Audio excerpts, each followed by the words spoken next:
The Frank G. Zarb School of Business and WRHU-FM Radio Hofstra University invite you inside the Z-Suite. Hello, I'm Janet Lenihan, Dean of the Frank G. Zarb School of Business at Hofstra University. Welcome to Inside the Z-Suite, where we explore timely issues and conversations with leaders shaping the future of business. Today, we're focusing on the evolution of retail real estate, how physical retail is being reimagined in a world shaped by digital commerce, changing consumer behavior, and rising expectations for experience. Joining me for this conversation is Jason Richter, Managing Principal of Capricorn, a brokerage firm he helped found in 2014. Capricorn delivers bespoke tenant and landlord representation, hospitality services, and national and international expansion strategies, helping brands and property owners create long-term value. Jason has worked with leading landlords including Simon, Brookfield, and Westfield, as well as major retailers such as Apple, Victoria's Secrets, J. Crew, Regal Cinema, and Starbucks. He also leads Capricorn's retail platform, advising both established brands and digitally native retailers. Previously, Jason served as head of global real estate for American Apparel and spent 6 years as senior leasing manager at Thor Equities. He is a former New York, New Jersey state director of the International Council of Shopping Centers and a recipient of the Council's 4 Under 40 Award. Jason earned his BBA in Business Administration with a concentration in Business Computer Information Systems from Hofstra University. Jason, welcome inside the Z-Suite. Thank you for having me, Dean Lenihan. I appreciate it. So great to have you back on campus. It really is. Absolute pleasure. All mine. Thank you. I want to jump right in because there's so much to talk about. I mean, your career is so interesting, and it really spans nearly every corner of retail real estate. How did all the experience that you've had from being part of leadership to private equity, international expansion, and now all the advisory work you're doing, how has all of that shaped the way you think about the role of physical retail today? It completely changed how I see the business. And frankly, it's why I believe operators should be leading retail real estate strategy, not just advising on it. When we've sat on both sides of the table, as a retailer signing hundreds of leases and as a landlord responsible for performance, you stop thinking about deals as transactions and start thinking about them as outcomes. Most brokers are optimizing for rent, term, and getting the deal done. That's table stakes.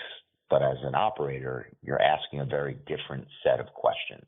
Will the store actually make money? How does this location perform within a portfolio, not just on its own? What are the real four-wall economics after labor occupancy and build-out? And how does this decision impact the brand or the asset 5 years from now? That lens changes everything.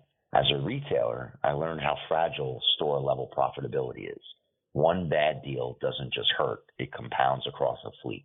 As a landlord, I learned that the highest rent isn't always the best deal. The best tenant is the one who performs, renews, and elevates the entire ecosystem. So when we advise today, we're not just brokering space, we're underwriting outcomes. We're thinking like an owner and an operator at the same time. And that's the gap in the market. Most brokers can tell you what the rent should be. Very few can tell you whether the store or the asset is actually going to win. That's where our perspective is different. Absolutely, because really it's very different perspectives, right, in terms of what you want to get out of the space. I didn't realize how much I didn't know when I was a landlord until I became a retailer, and understanding exactly how that pro forma worked and what needed to happen in order to provide just the sales mechanisms to actually trade in business. Retail is an extraordinarily difficult business to be in. It absolutely is, which brings me actually to ask you about the physical retail playbook and how much it's changing. I mean, just recently, right, Amazon announced that they're going to close Amazon Go and they're going to close Amazon Fresh, but yet at the same time, they're talking about doing that store-in-a-store concept. There's just such, I would say, different opinions, right, about the future of brick and mortar. Talk a little bit about where do you think the industry is going in terms of brick and mortar? What are they getting right, leaders in real estate? What maybe are they getting wrong in terms of consumers looking for brick and mortar experiences? The Amazon conversions hitting the news is interesting, and Amazon's in a great position where they have enough capital, being, I think, the second largest company in the world, to evolve as the consumer's needs evolve. Thankfully, a lot of those concepts were more nascent. They're not closing, obviously, Whole Foods. They're converting a lot of those to Whole Foods. And I don't think Amazon Go ever really was quite a ubiquitous concept. I think they were testing. These were more nascent businesses. Retail, as I mentioned before, is extraordinarily difficult to operate. To get it, quote unquote, right requires so many things to happen. It requires, in no particular order of importance, of course, the real estate. What is the location meant to do for that particular business? What environment does it need to be in? Is it more urban? Is it more street? Is it, more ubiquitous so it's everywhere? We have to have one serving a customer in a neighborhood every few miles. Beyond that, and within that, the rental structure, the occupancy costs, making sure that the business supports those types of rents. The demand for that market, is it there? I talk about, a concept maybe having multiple locations, and within the same market, is there a cannibalization component to consider? Beyond that, you have the human resources, you have the payroll component, and keeping that in line, which is quite distinct and unique to each particular market. Then you have the actual consumer and dealing with them and making sure that you not only are serving them well, but creating lifetime value with repeat customers. Then you have within the corporate component, you have overhead. You have all of the disciplines in place within corporate, from marketing to wholesale. Are you getting product out? Or you have all your product in stock? It's just, again, a very, very hard business to operate, and it's very labor intensive, and then, of course, capital intensive. And some of the more recent headlines that we've talked about, and maybe we'll talk about today with Saks and some other circumstances, that capitalization structure, how does the cap table look? How much debt have they brought on, and how are they financing their growth? So these are all the things that somebody needs to have firing on all cylinders in retail to work properly. I think there's some great brands out there doing it well. Aritzia comes to mind as one phenomenal product, seemingly the right price point. They didn't overexpand. They're not trying to be everything to everyone and be everywhere, which I think is critically important. And they're also doing things which I'm sure, again, we'll topically talk about, like experience, incorporating some great things into their stores. But the stores are well designed. They're beautiful. The aesthetic component is so important on how the consumer interacts with the physical space, and things that just can't be done, let's just say, within the e-commerce community or e-commerce world. So those are some of the things, or a lot of the things, that you really need to get done right. And there are plenty of people doing things wrong that are just not innovating. They're a bit out of touch. The product hasn't evolved. It hasn't changed. They're not following the trends. And they're also not communicating with the customer, both in the physical way and even digitally in the way that they need to build, again, lifetime value and a bit of that stickiness. It's so fascinating, right, how much real estate supports the strategy of the organization. And you mentioned experience, and I think this is fascinating in terms of thinking about how do you bring customers in, right? How do you invite them into the store to get them to want to shop in a bricks and mortar? And I know there's some great examples of successful incorporation of that experience. And I know you mentioned Aritzia, I'm a client. But also I was thinking of Tiffany's, and they have their cafe now trying to recreate breakfast at Tiffany's, but then Burberry's tried to do that kind of high-tech experience pop-up. Didn't really work. How do you advise clients to find the right experience that really will entice more folks walking into the store, but not just walking in, but actually buying? You shouldn't incorporate experience for experience's sake. Experiential being the buzzword of the last, 10 years or so in retail. I think experience needs to have a measurable result, or the incorporation of experience needs to have a measurable result. And in doing so, if you were to remove that from the equation, would sales, for example, in turn decline? The experience component should be something that I do think should drive either revenue, brand equity, or the way that the customer receives the brand. Those are the things that I think experience must do. And one of our clients, Lotterock, which is the Swiss chocolatier, what they do really well is they have this Frischschogi counter, kind of this chocolate bark. Everybody sees it from outside the store. And likes to eat it. It's very delicious. They are one of the clients that puts a smile on everybody's face. Some of the best chocolate out there, if you're not familiar. The ability to draw people in with the storytelling outside that people see with the Frischschogi counter, where they're chopping up this bark, it creates a bit of wonder. And that's just from the outside that draws you in. And of course, people want to taste the chocolate, and they're giving out some chocolate as well. But when they come inside, this counter also communicates and educates the consumer. It builds brand equity with the consumer by explaining how the chocolate is made and giving, again, little tastes, which, of course, once you get a little nibble, you're hooked. But I think they do a phenomenal job about incorporating experience through that lens. And there are plenty of other retailers who have tried to say, okay, well, we're going to bring a coffee shop in, and we think that's going to be it. Or we're going to put a bar in the back of the store, and we're going to serve, drinks. Those are things that are not unique or interesting any longer. They work, but they're, again, very ancillary. And then when you go to the highest level of spending, let's talk about flagships. We'll use Nike as an example. Nike flagships, this is not for every Nike location, but they'll build everything from, they have ice cream, they have a full court basketball court. You're going in and you're playing with your friends, or you're shooting some hoops, or maybe even they bring in a celebrity NBA player, floors and floors of product. Nike, I think, had created something, and others like Kith, who are doing somewhat similar with the food. I think they're creating memorable experiences that have the consumer connecting in a way that you just can't replicate.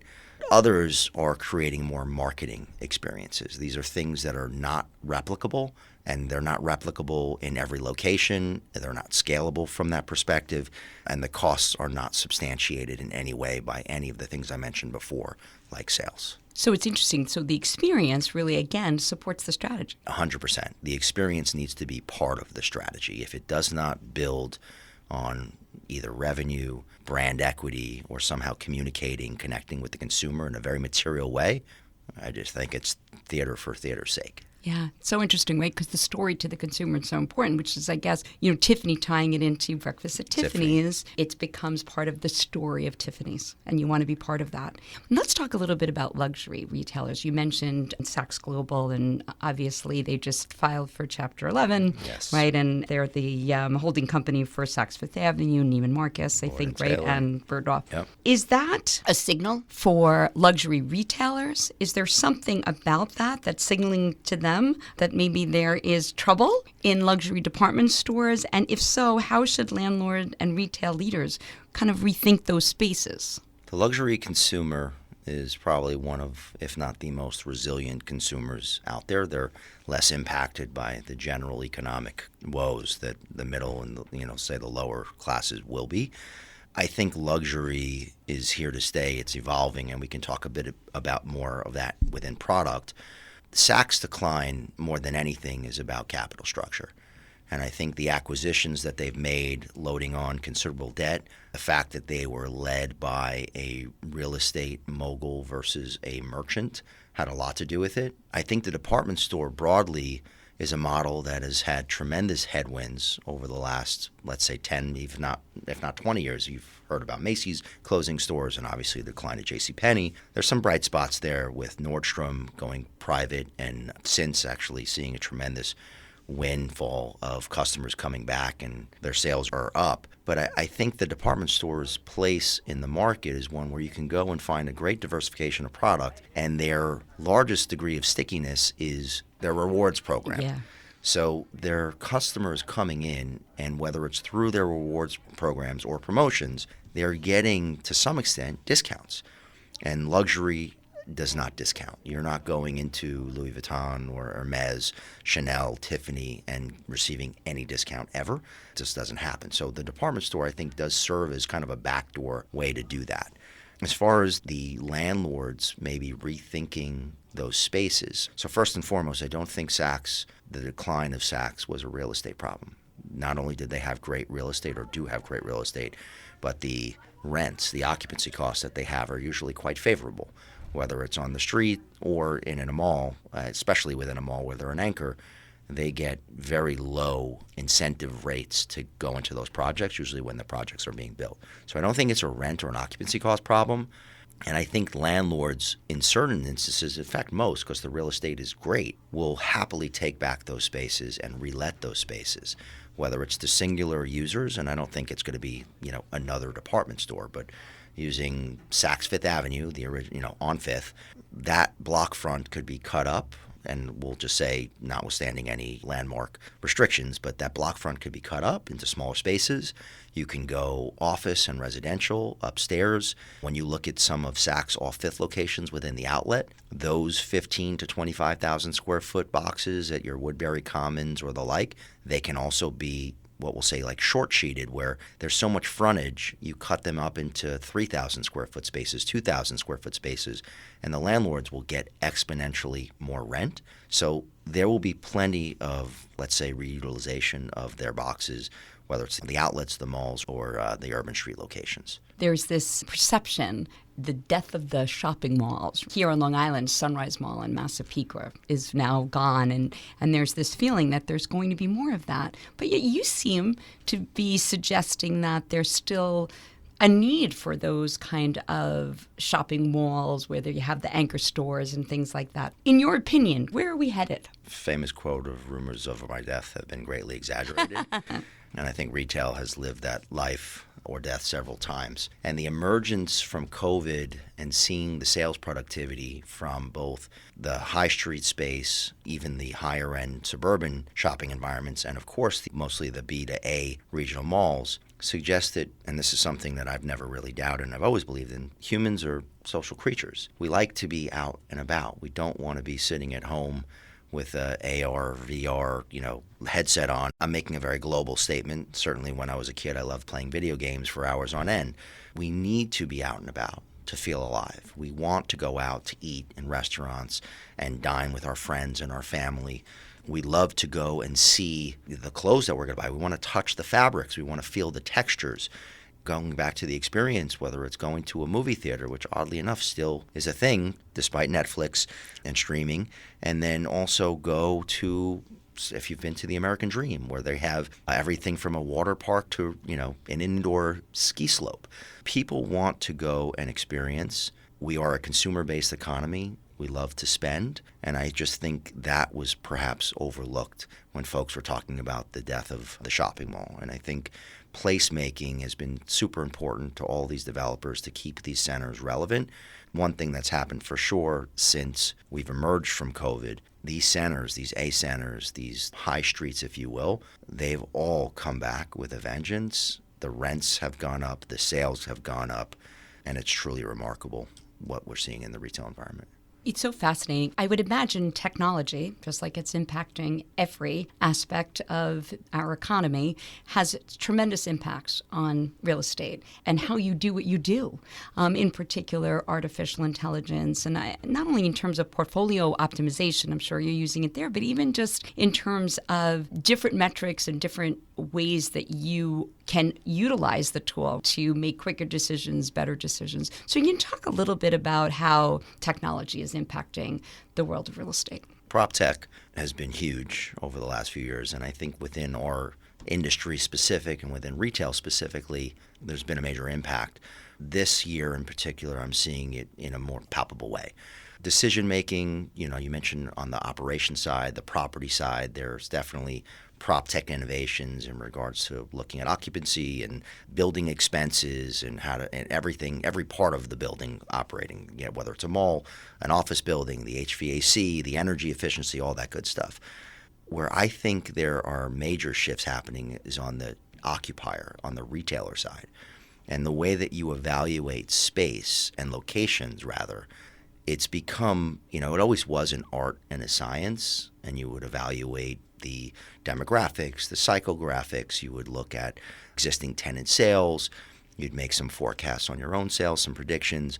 But today, you're going to use all of that in addition to cannibalization tools, not just looking at trade areas in 1, 3, and 5 mile rings, but looking at true trade area where you're tracking mobile data and seeing exactly, regardless of how far they're coming from, but where are they coming from and how are maybe topographical, geographical divides impacting the shopping patterns, and looking at total addressable market and total spend, categorical spend, and figuring out how your competitors' traffic is impacting their sales, making predictions on those sales.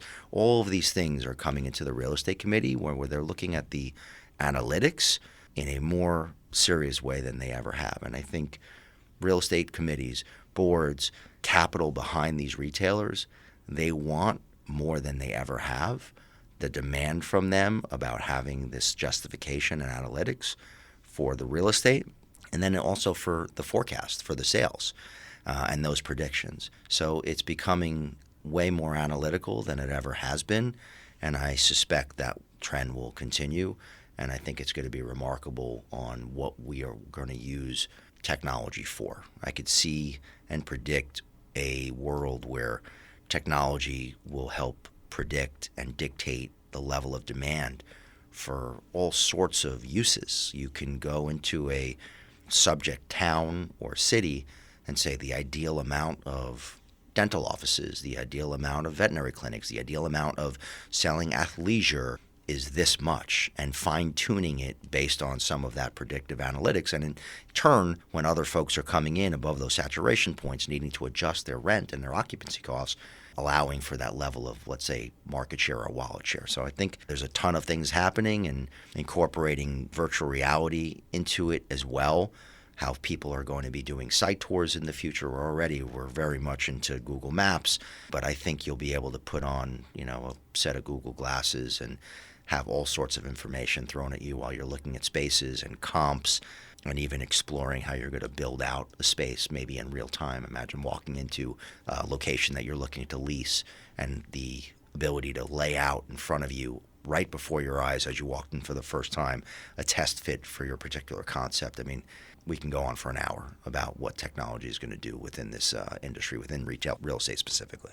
It's so fascinating. I do find this really so interesting that they're going to be able to walk in and actually be looking at, just say, a big, huge warehouse in real time, see what it could look like depending on, the different ideas that they have in terms of the experience they want to give the consumers. Before that was more the art. You'd have to work with your survey and your architect and designers, and you'd have the operations piece coming in and saying, how are you going to fit this much production into a space? So folks who kind of use ChatGPT or something similar, they'll give it commands. Okay, well, add in this, and what would happen? So you're going to be able to walk into spaces and say, I'd love to see this fully built out, this restaurant with 40 seats and a bar over there. Then you might be able to say, and what are we looking at productivity if we end up adding another barista on this side? It looks like we have some space, and I'd rather swap this wall out for XYZ. I mean, all in real time. That's not 10 years away. That's like a year away. Yeah, even like traffic flow and how you design things, right, to move people through the store. Circulation is huge. It really is so fascinating. And so I'm going to ask you just to take a step back, though, and really help us understand retail real estate now is not just tied to commerce, but really to broader urban outcomes. Thinking about, you're talking about just the mobility and looking at mobile traffic and all of those things. It really leads to making a vibrant economy. If you look ahead, what trends do you believe will have the most significant impact on retail real estate over maybe the next 5-10 years, particularly in urban areas and high street locations? I mean, I know technology is one, but what are others? So I think there are a few things at play. First, within the luxury sector, architectural significance and spatial configurations, frontage, windows, all of that is going to be hugely important. It is now, but it will continue to be more important. And they're generally in markets that there's a very low supply and there's a ton of demand. So I see an increased demand for those types of buildings that offer that. I think there'll be an interesting mix of the way that space is utilized from both, let's say, retail forward component, but then the supply chain component, and have a bit of that kind of flex industrial feel for fulfillment within e-com. And obviously, we haven't touched on a lot of omni-channel and e-com, but that is here in a significant way. I think folks are going to look at things on a blended basis. And I say that from a tenant's perspective, and on a landlord's perspective, landlord's going to try and get a piece of that, which is something that they've been, I'll say, quote unquote, trying to do for many years, which is if you're bringing consumers here, we want an overage component, percentage rent component. But if you're driving e-commerce sales, both fulfilling from this space, we want a piece of that. And if you're even driving e-commerce within these zip codes, we want a piece of that. So that story is evolving and unfolding on a day-to-day basis. And I think another trend that we'll continue to see a lot of is short-term utilization of space. Now, I don't think short-term pop-up space will work or make sense on the most desirable streets because there just isn't, again, the supply for it. If you want to be on Bleecker Street, or Broadway, or the right parts of Broadway in Soho, the landlord will look at you with asking for a short-term lease, and they'll say, great, but I have everyone on this line over here willing to sign a 10-year term at market rent. So I don't see a world where that makes sense for us.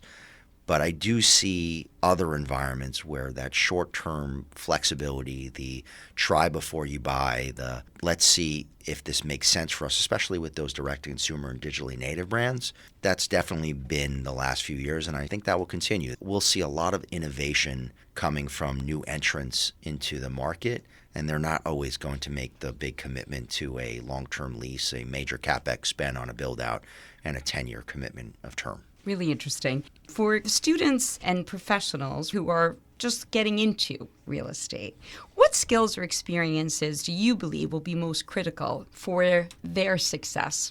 My starter is something that's just worked for me, and I think it's been tried and true for most, which is you need to have discipline and you need to have a bit of grit and dedication to whatever you're doing. So I think that's more of a macro concept that I think everybody needs to just be successful broadly and to put in the time. I've found both with this generation but also with myself, we want everything and we want it now. So patience is another component. You have to know what you don't know and you have to be willing to learn, and then you'll develop and you'll get to where you're trying to go, and you have to have faith that that's going to happen. That's kind of the table stakes that we'll start with. We talked a bit about technology, and if you look at retail real estate or real estate broadly, I think they were lagging in technological utilization. And I think a lot of the old guard, we'll call them more seasoned professionals in my industry, they are technologically averse or they don't want to necessarily learn. And they rely a lot on the younger generations who are brought up with computers and utilize them every day to kind of be their eyes and ears for that type of stuff. So also coming into the industry with a degree of understanding of all of the systems and tools, being creative about the utilization and being highly analytical, especially again in retail. Retail is not like residential real estate, it's not like office, it's not like industrial.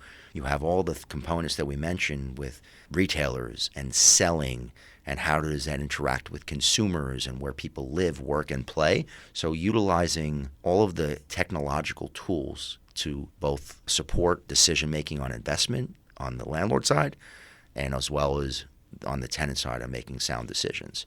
If I had a third piece, maybe might be, again, specific to retail. I always find folks that have come from the merchant side, someone who maybe worked in a store or a restaurant growing up. Maybe someone's dad, ran a grocery store, or they were a waiter or a waitress, or maybe somebody who was a salesperson at a department store. Folks that understand both merchandising and selling and clienteling and communicating with the consumer and what customer service is. I think someone who's had the opportunity to develop those skill sets will be well served in our industry. Again, as I mentioned earlier, a quite unique and unparalleled perspective. I couldn't agree with you more on that. I spent years working in retail, and I always say it was literally the best experience I could have gotten, just in terms of how to deal with people, how to lead people, and just the psychology of human interaction. It's unbelievable. So, Jason, we're at the point in our interview where we always ask our guests some fun questions. Oh, boy. That are off the top of your head, just for a good laugh. Are you ready? As ready as I'll ever be. All right. First question. If you could trade places with anyone or anything, who or what would it be? I would potentially trade places with Thomas Keller. He, if you're not familiar, is an award-winning Michelin chef. He has built some of the most impressive restaurants in the world. He is an unbelievable leader. He's created both these environments that the customer, people going out to eat, enjoy, and the food is art and it's amazing, but he also runs a phenomenal business, and I am enamored with the food and beverage industry. I love to cook at home, and I would say Thomas Keller is probably my number one vote for right now. You already answered the next question, which was, what is your favorite household chore? It sounds like cooking. Absolutely. I love to cook. I love to cook for my friends. I love to cook for my family, for my little girls, and it could be anything under the sun. I have an extensive knife collection, cutting boards. I love to get extravagant with the menu. It could be as easy as making meatballs and chocolate chip cookies, or I could be making Chateaubriand or sushi or anything in between. Well, now I have a new feeling about your snow day experience then. You weren't just doing the slice and baked chocolate chip cookies. No.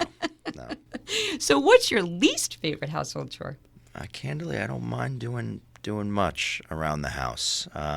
Suppose cleaning. Definitely love taking care of the house. I love taking care of our things. I love fixing things. When I moved out to the suburbs, my favorite store became Home Depot, and I was there every week buying new tools, thinking I could build anything and everything that my heart desired. Not well, maybe, but I still give it a good try. Well, that can become the Disney World of a home fixer-upper kind of person, for sure. Absolutely. Love Home Depot. Well, Jason, thank you so much for being with us and for Thanks, sharing your insights on retail real estate, but also your great advice for our students in terms of grit and determination, such key ingredients for success regardless of the industry that you're in. Absolutely. I want to also thank our show's producer, Adrian Stoller, and to WRHU audio engineer, John Mullen, for their continued support. Be sure to tune in weekly on WRHU 88.7 FM at Hofstra University for new episodes of Inside the Z-Suite, or listen wherever you get your podcast. To learn more about this program and the Zarb School of Business, visit hofstra.edu/business. Until next time, I'm Janet Lenihan from Inside the Z-Suite.